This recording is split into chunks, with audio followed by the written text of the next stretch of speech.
แต่เป็นผูกคอตาย เดี๋ยวเพิ่นเป็นลูกซึมเป็นโรคซึมเศร้าเนาะแปลว่าเพิ่นผูกคอ เราเอาเสื้อแล้วนี่แหละผูกคอ เสื้อนุ่งนี่บ่ เสื้อกับทรงมัน แปลว่าเอาต่อกัน โดยไหนกัน คือเห็นน้องไซลงเปียดยุคตอนนั้นว่า โดยประมาณ3 เดือนนี่แหละมองก็คือ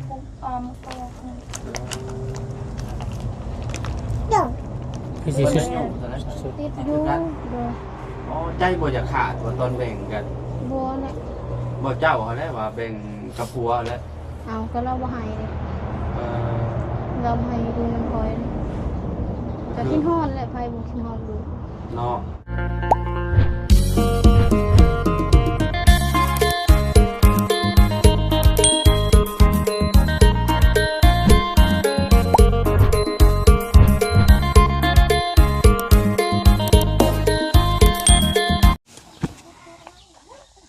พี่น้องเนาะเปิดคลิปเปิดภาพออกมาในเวลายามเที่ยงพี่น้อง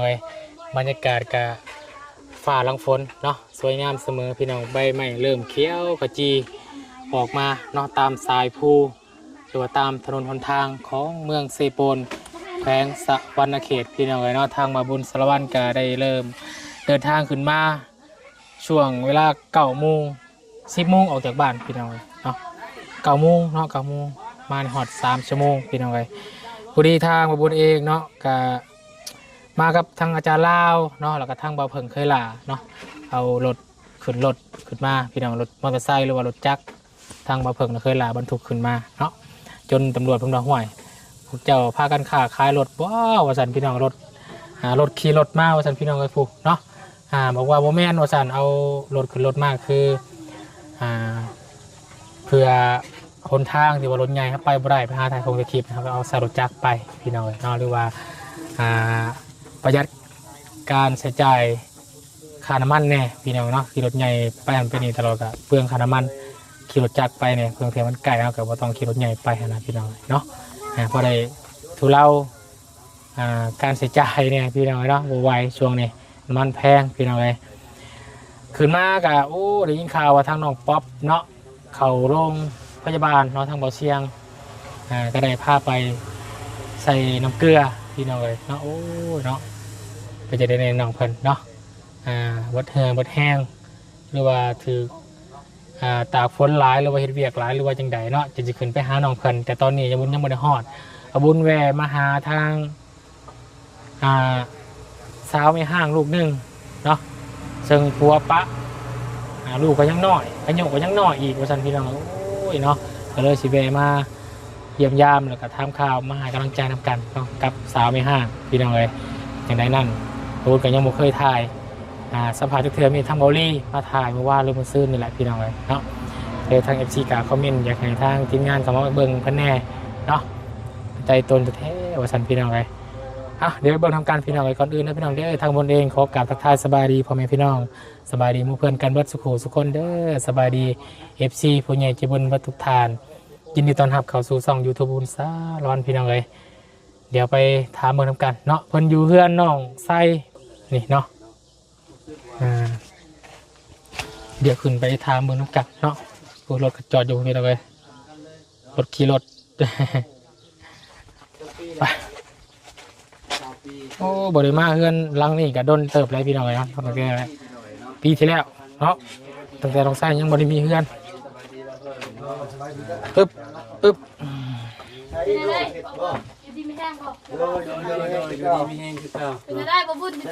สบายดีอยู่ดีมีแห้งสบายดีทีมงานเด้อโอ้ยพักคือลักษณะเป็นนี่คืออยู่ไพ่เนาะคืออยู่ไพ่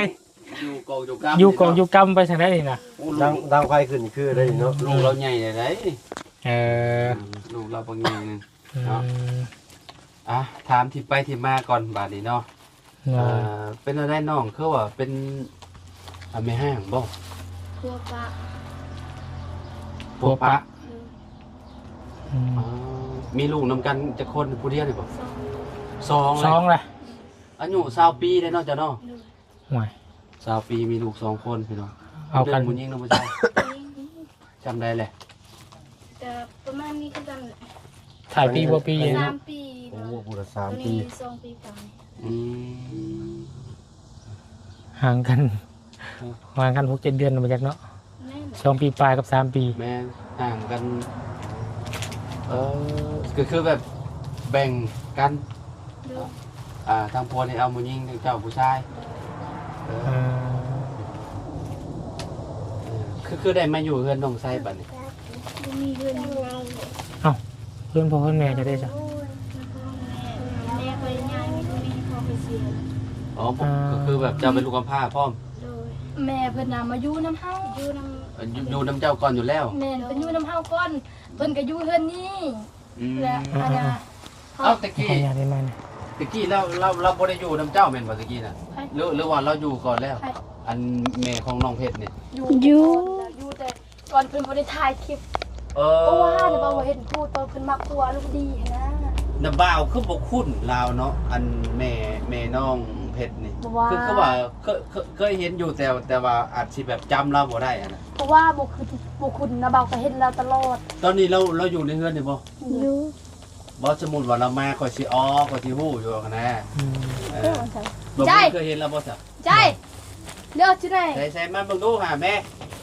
เพราะว่าสมุทรเป็น บ่สมมุติว่าเรามาข่อยคุ้นแล้วนะข่อยรู้จักแล้วนะใช่หน้าตาเรา อ๋อ โอเค คิดว่าผู้ใดเสยดอก โอ้แล้วจ้ะสบายดีนะแม่นะ มานั่งใช่ไหม โอ้ยน้องคิดว่าผู้ใด พี่มานั่งกับลูกพี่ มานั่งพี่นั่งนำกันรถเนาะเนาะแบบว่าเพราะว่าบ่เคยเห็นเฮาบ่เคยเห็นน้องเพิ่นเนาะ แม่นเคยเห็นน้อ บ่ ง เคยเห็นน้องเพชรนี่บ่เคยเห็นจะแต่งงานตอนอายุจักปีหะเนาะ 13 ปี ฮะ 13 ปี ตอน13ซ้ำน้องไส้ โดย เขากับเป็นสาวนั่นนี่เนาะเป็นสาวแล้วเอาผัวเลยป่ะ บ่ได้เป็นชาวเฮา เป็ ให้ น บ่ให้เอาผัวยังน้อยเขาบ่ให้เอาผัวยังน้อยเห็นเฮาให้บ่ให้เอาผัว เจ้าให้บ่ให้ลูกเอาผัว บ่เราให้บ่ให้ลูกเอาผัว ยังน้อย เพราะว่าตอนนั้นลูกยังน้อย ยังน้อยผู้นี้ เพิ่นบ่ให้ลูกเอาผัว เป็นนั้นเจ้าคือตัดสินใจไปเอาซะ ถ้าคิดว่าเราหักเราแพงทั้งนั้น อืม คิดว่ากลัวหักแพง โดย กลัวเจ้าอายุจักปีน้อง โดยประมาณ20ปีซ้ำอันนั้น จำกันตี้กับเจ้า 23ประมาณนั้น ประมาณ23เนาะไปอยู่นำกันอยู่พุ่นเนาะ โดย มีเฮือนบ่อยู่พุ่นได้เห็นเฮือนเห็นซานบ่ บ่เพื่อนแม่ย่า อยู่เฮือนแม่ย่ายังบ่ได้ออกต่างบ่ตอนนั้น โดย วันนี้กลับมารถบ่มีเฮือนอยู่ก็ได้อยู่เฮือนอยู่เฮือนเก่าน้องไส เฮือนนั่นประตูน่ะอยู่ซะพ่อเจ้าพ่อ อยู่นำกันนี่ นี่ แหละ เจ้าน่ะ อยู่นำกันนี่แหละ อยู่นำกันนั่นนี่ โดย ประตูคือเนาะเนาะ มาเพื่อนคนเข่าเพื่อนเจ้ากี่บริมีบริดอนตัญญาของแมน เฮือนพ่อแม่เฮานี่ บ่มีบ่ เพื่อนเพิ่นแท้นะอยู่พุ่นแต่ เฮือนเฮาก็ แต่ปนาเพิ่นย้ายแล้วเพิ่นฮื้อแล้วเพื่อนแต่เพิ่นมาอยู่พี่ อ่า แต่โดนแล้วอะนะทาง เพื่อนกับซ้ำนี้เนาะซ้ำเพื่อนครัวน้องไฟ ฮอดบ่หรือบ่ฮอดบ่ฮอดติ ช่องปีเจ้า ดังดังเลย กูว่าเจอไม่อาบปานใด บ้านก็มาแต่ก็มาให้อ่ะก็อยู่ได้ พี่ 2 ปี 2 ปีไม่อาบมา เอาแสดงว่าเจ้าก็บ่ได้มีดินมีหยังบ่ดินปลูกเคือนปลูกหยังหั่นน่ะ บ่มี บ่มีเลย ทุกคนทุกคน เอาสิอยู่เฮือนน้องไส้ตลอดบ่ซะหรือว่า ตลอดบ่มี อืม โอ้แสดงว่าซุมน้องไส้มันก็ใจดีเด้อเห็นมีอยู่เนาะ กะบ่ใช่ดีจังได๋อันนี้ก็เป็นลูกทางแม่เฒ่าเฮาเป็นเอื้อยของพ่อเฮาอะนะเพื่อนเฮาก็ซ้ำเพิ่นนั่นแหละ ก็เป็นญา ครอ ติ บ กัน ครัวเดี แท้ ยวกัน ๆเนาะ ครอบครัวเดียวกันนั่นแหละ อืม ป้าเลยเนาะป้าลง เอื้อย บ้าน เอื้อยเบาบนโค้ง อยู่นำกันเลยกินนำกันอยู่นำกันนี่ยังก็กินนำกันหั่นนะครอบครัวเดียวกันเลยนะเว้าซั่นก็ได้แต่นะทางทีมงานเพิ่นมาถ่ายเฮาล่ะเฮ็ดเอื้อนให้เฮาก็ให้เพิ่นมาอยู่เอื้อนพี่แม่ เดี๋ยวเจ้าก็ไปอยู่เฮือนเจ้า โดยทางเพิ่นก็อยู่กับประตูอยู่นี่แหละนั่นน่ะ อืม เฮานำสัมภาษณ์กันเพิ่นบ่มีเพิ่นก็แปลเพิ่นเฮา เราได้ผัวเราไปอยู่น้ำผัว อืม แม่นบ่อันผัวเสียแล้วก็กลับมาอยู่นำพ่อ อยู่บ้านเดียวกันนี่เหรอวะผัว ว่า บ้าน บ้า เพิ่ น น เรียน รู้ บวกทางบ้านน้องปูนา บางอย่างน้องพูด เอ้าตอนนั้นน้องปูนาก็ฮู้แหละตอนนั้นเบาก็ถามนี่เด้ มันถักลืมมาแล้วมันโดนเลยเด้ เลย เนาะ อืม แต่มีพี่น้องจะคนจ้ะ 5 คน ห้า เสียผู้หนึงแล้วก็ยัง4 คน เจ้าในคนจุดท้องบ่ โดย ครูตะครูคอตายหันเขาว่าเด้ แต่มันเป็นโรคซึมเศร้าหันครูทรายแต่เป็นครูคอตาย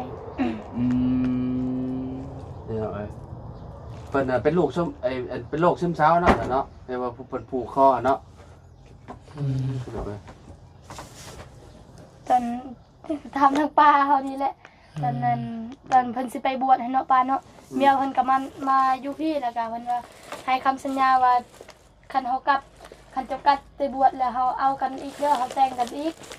แล้วก็บัดมิดนั้นล่ะทางอายเฮามาจะบวชให้แล้วเพิ่นแบบเห็นเมียเพิ่นเอาผัวแล้วนะ เมียเราอยู่ใส่มัน อยู่บ้านปลาอยู่แสดง อ๋อแสดงว่าเราแบบเนาะ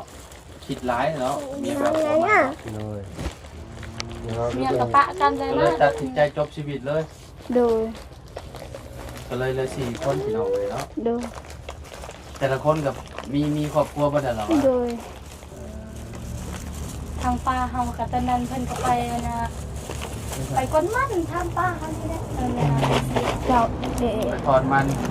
ก้นมัน ไปกลมันนำกันบ่ไปเอาแหงหมูแล้วเราก็เมื่อเราว่าเมื่อยค่อยเมื่อยค่อย อ๋อ เมื่ เมื่อนั่นน่ะไปนำกันบ่ โด ไป ย นำกัน อ๋อไปนำกันกับเจ้า ไม่ ไป ได้ นำกันนำเฮาจะเมื่อปะเฮาแต่ว่า เราเมื่อยแม่เอ้ย เมื่อยแต่เฮาก็ได้เมื่อน้ เออ ำแต่เขาไปเอาเฮาอยู่ชวนมันตดเขานี่เฮาจุดชลบเลย อืม เห็นมันอยู่ปุกใหม่ ป้า อืม ถ้าเราหูในหลังเขาก็เมื่อแล้วก็ อื แล้ว ม เฮาเมื่อจำละ ก็คือตัดสินใจเลยเนาะเราเนาะแบบเด็ดขาดอะไรพี่น้อง เราเอาเสื้อเรานี่แหละปูคอ เสื้อนุ่งนี่บ่ เสื้อกับทรงมัน เอาแบบว่าเอาต่อกัน โดยไหนกัน อืมต้อง คือ ทำได้ คือเห็นน้องไซลงเปียดอยู่ตอนนั้นว่าที่บอกฟันว่าเป็นปฏิคิดสั่นนั่นน่ะพี่น้อง เนี่ยเอาทรงเสื้อเพิ่นเองเด็ก เพิ่นเอาส่งเสือเพิ่นเองเลยเนาะก็บ่ได้ซูมบ่ได้บอกมันรอนโหคอ ซุ่มอยู่ โคตรพอดีกระโดดลงมาแล้วเนาะ โดยประมาณ3เดือนนี่แหละ มงกุฎมงกุฎ คือสิสุด อายุเท่าไหร่ครับ สุดเปล่าเนาะ ได้ประมาณ24 ประมาณ24 ปีเนาะ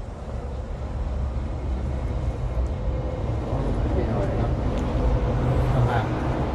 อยู่เลยก็เลยได้อยู่นี่เนาะเดือนน้องไซนี่เนาะ บ่ตอนนั้นในตู้เม็ดคอเสียนะบ่ฮอดเดือนซ้ำแล้วก็เพิ่นอีกประมาณได้ทิศนึงแล้วก็ห้างแล้วก็พอดีเพิ่นอีก แม่นช่วงนั้นเนาะ แบบใจเขายังบ่ทันได้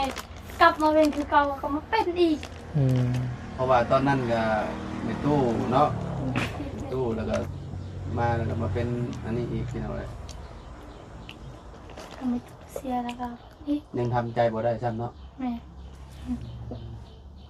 มีฮอดบนพึ่งพาพ่อก็เสียอายก็เสีย อืม ในตู้ก็เสียซ้ำป้าเฮาน่ะเพิ่นสิกลับมาอยู่กับแม่ตู้เฮาอ่ะสิพึ่งแม่ตู้เฮาแต่แม่ตู้เฮาก็เสียเลยเด้แล้วจังว่าเฮาก็มีแต่พึ่งแม่ตู้เขาได้แม่ตู้หาเลี้ยงเฮามาตั้งแต่ยังน้อยจนใหญ่มาแล้วก็ พึ่งลูกก็เสียอยู่ผู้เดียวแล้วนี่แหละเพิ่นคอยบ่เมื่อแต่คุณน่ะ อืม น้องชายยังใครอยู่ยังมีพ่ออันหาเงิน หน่อย บ่าวบุญคงแล้วก็เนาะ อืม ก็พอได้ใช้ได้จ่ายอยู่ก็คือเล่านี่เฮงแล้วและผัวกับบ่มีบัดนี้เนาะ เจ้ารักก็บ่มีเนาะ ชาวลาวบ่มีลูกแต่ละคนกับเพิ่นมีเงินมีทานมาแล้วบ่แม่ลูกเจ้า อืมยังแต่ผู้นี้แล้วบัดนี้เนาะ ตัวนี้เราอยู่นำกัน มีผัวก็เลิกลากันไปล่ะพี่น้องย้อนสาเหตุหยังน้องเพิ่นจังปากันจังหย่ากัน พระจักบ่เข้าใจกันนี่แหละ อืม เราบ่ได้พวงความคอยเด้มีแต่พังความแม่เรา อืม อยู่นำกันก็บ่ได้ฮักแพงกัน อืม มีแต่ฟังความแม่แล้วก็ฮักแพงแม่ผู้เดียว อืมมาฟังความเมียเลย โดยคันไปลิ้นแถวบ้านล่ะผู้อื่นเว้าได้ก็เมื่อฟังแล้วก็ด่าเขาอีก อืม มีแต่ฟังความหมู่ อืม บ่เคยฟังไอ้ครอบเมียคอยเว้าหลายเทื่อให้เราเปลี่ยนแปลงแต่เราโอ้ยเปลี่ยนแปลงบ่ได้คนเก่ากันนิสัยเก่าหั่นแหละย่าเพิ่นว่า อืม คอยก็เมื่อยแล้ว อืม ก็คือตอนนี้ยากันขาดเลยบ่ โดย อ๋อจบกันเรียบร้อยเนาะ โดย เอาก็มีแต่เริ่มต้นใหม่อะแหละเนาะ แม่น อายุก็ยังบ่หลายเนาะเขามีโอกาสเลือกหลายอยู่เนาะ หน่อย พี่น้องเอ้ย เริ่มต้นชีวิตใหม่ นี่ เนาะ อย่างน้อยก็ยังมีแม่เด้เนาะลูกพี่น้องเลย แต่มีเวียกมีหยังเขาก็ไปเฮ็ดเนาะ อืม เขาก็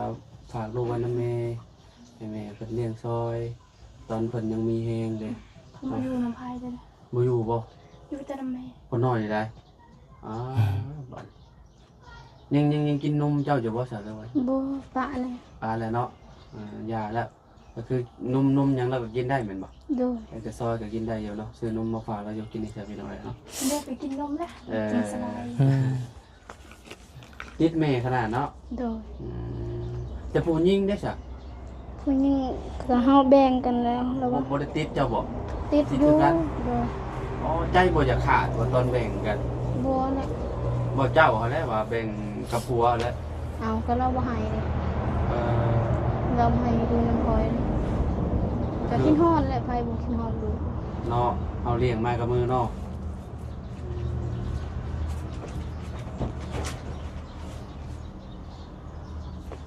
ชื่อหยังนี่น่ะ ทาดา ฮะ ทาดา สื่อธาดา ธาดา โอ้สื่องามเนาะเท่าธาดา แกล้งไป ระเบียงยัง เดินไปดังเลย เพียงอื้อ เดินไปดังเลยล่ะ โอ้เราขา ดังเลย เราเอายังไง ดีใจได้กินขนม ดีใจได้กินขนม เดิน กินเอาเลยเนาะคนน้อย มันก็ได้เลย ได้ผู้ชายเนาะ เด้อ ได้ผู้ชายก็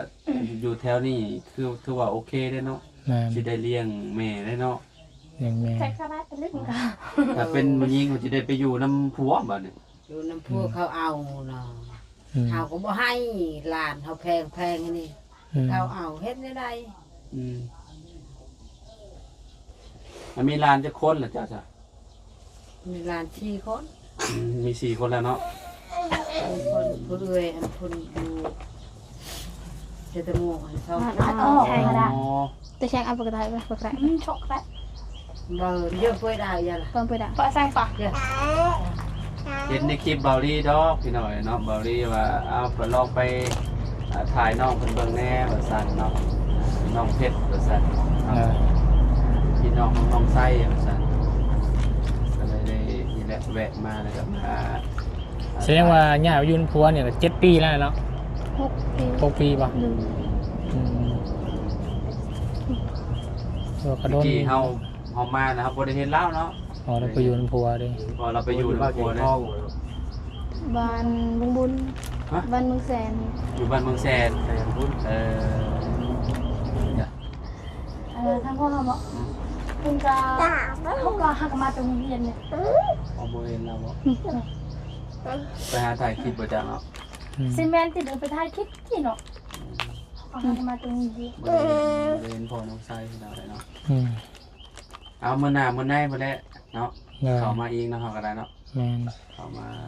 ถ่ายให้พี่น้องเบิ่งอัปเดตให้เบิ่งนำกันพี่น้อง เลิกเจอแล้ว อืม กินข้าวหรือเปล่าหรือเปล่า บ่จุ่มข่อย ยังบ่ได้กิน ถ้าก็มา ถ้ามาฮอดเอาเลยมาแวะเลย ถ้าก็มาแวะเจ้า ฮะกินกับย่าง กับส้มพักนั่นแหละ ชิ้นพัก ส้มพัก สุ ปัญ ภา ญา พ ค่ะ ในแล้วสมพักกับบุญกินบ่ได้เดี๋ยวมื้อหน้าจึงมากินน้ำเป็นกระเพาะเดี๋ยวไปกินแถวบ่ละ บ้าเด็กกินได้บ่ หรือบ่าวกินบ่ได้ อ้าวนะบ่าวไปให้ซื้อนมให้ลูกเด้อ โดยใช่ หมูยังมาฝากมาต้อนพี่น้องแรงขึ้นมาแล้วก็ เห็นทั้งคลิปเบอรี่ก็เลยเอฟซีเพิ่นก็อยากให้มาเบิ่งน้องเพชรแนวว่าซั่น คอยกันนี่แหละแวะอุดหนุนน้องไส้มาแล้วก็ซื้อนมซื้อหยังฝากเราฝากคนน้อยได้เห็นคนน้อยไปนั่งดินอยู่กับยันเพันอยากขนม20 ปีหนึ่งพี่น้อยเนาะเป็นแม่ห้างแล้ว คบกันโดนบ่จังเอาผัวน่ะจักมื้อ 7 เดือน 7 เดือน เดือน7 เดือน รวมกัน7 เดือนเนาะ กับหัวรถเนาะคือว่าและคันว่าถือใจกับแต่งจากร้านไหมไม่เคยมาแต่งจากร้าน 3 ล้าน ถอกหมดเลย ทองหมดเลย 13 ล้านเนี่ยคือแบบจบคือแบบอยู่ใน13 ล้านเนี่ยจัดงานพร้อม โดย อ๋อ งาน ตะกี้เด้ว่าสมัยนี้เยอะว่าพอขบวนเลยสมัยนี้ เพราะว่า13 ล้านก็คือเจ้ามาจ่ายก็คือแบบเขาจัดงานหมดเลยได้พี่น้องเอ้ยเนาะอันเงินที่เหลือกับโบโหว่าสิ นะบ่า เท่านั้นแหละ คันสมัยนี้นะ13 ล้านซื้อเบียร์อะไรก็ ก็ บ่ บ่พอฮักก็เต้นก็บ่พอเต้นอันหนึ่ง4 แสน 400,000 500,000เนาะ เลย เบิดค่าเต้นค่านี่ก็เบิดแล้วเนาะยังก็แพงซุมื้อนี้ ตู้ก็แพงจำดิ สมัยนี้จัวว่าเอาเว้ยสมัยนี้ 50 ล้านขึ้นไปเนาะ ไปหูบ้านตัวเคลื่อนเด้อ บ่ดอก ทุกมื้อนี่50 ล้านขึ้นไปพี่น้อง 50 ล้านจะเขายังหายรูปบ่ เจ้าให้มีแต่20 ล้านสูงสุดเลยนะ เนาะ ชาวบ้านเฮานะ เ บ่มีดอก40 ก็มีก็แต่ใจใส่ใจ สมมติว่า50นี่เพิ่นถอกเลยนี่ก็ถือว่าเป็นบุญแล้วนี่เนาะ โดย เลย 50 ล้านจะเล่นหยกของน้องชายเนาะหยกเจ้าเนาะ50 ล้านเนาะ จัก รุ่นเจ้านะ เท่าไหร่อ่ะ บ่จักเทื่อ เพราะฮอดยามฮอดสมัยเจ้าอันนั้นยุคสมัยเจ้าอาจสิฮอด50 น้องชายบอกบ่ให้ผู้บ่าวแต่งให้แต่งเอาผู้บ่าวเลยน้องชายว่า บ่ดอก ยังสี่หลายปีอยู่น้องชายเนาะชายเนาะ เราได้เนาะขับรถผ่านไปผ่านมาเตะโต๊ะติ้นเต็มหน้าบ้านว่า น้อง ชุด ชาย เจ้าสาวเดือดมากเนาะ จักพี่น้องชายกะว่าสิเอาผัว จัก จักเนาะ จักอนาคตเทื่อ จะหน่อยบ่มันคงได้ลูกเคยเนาะ13เด้อเด้น้องชายนี่ อีกบ่โดน บ่ดอก ต่ำๆก็18แล้วน้องชายเนาะ ต่ำๆก็20ปีขึ้นไปซะ 3 ปีโอเคคืออายุ3 ปี สังฮอดหรือบ่ เร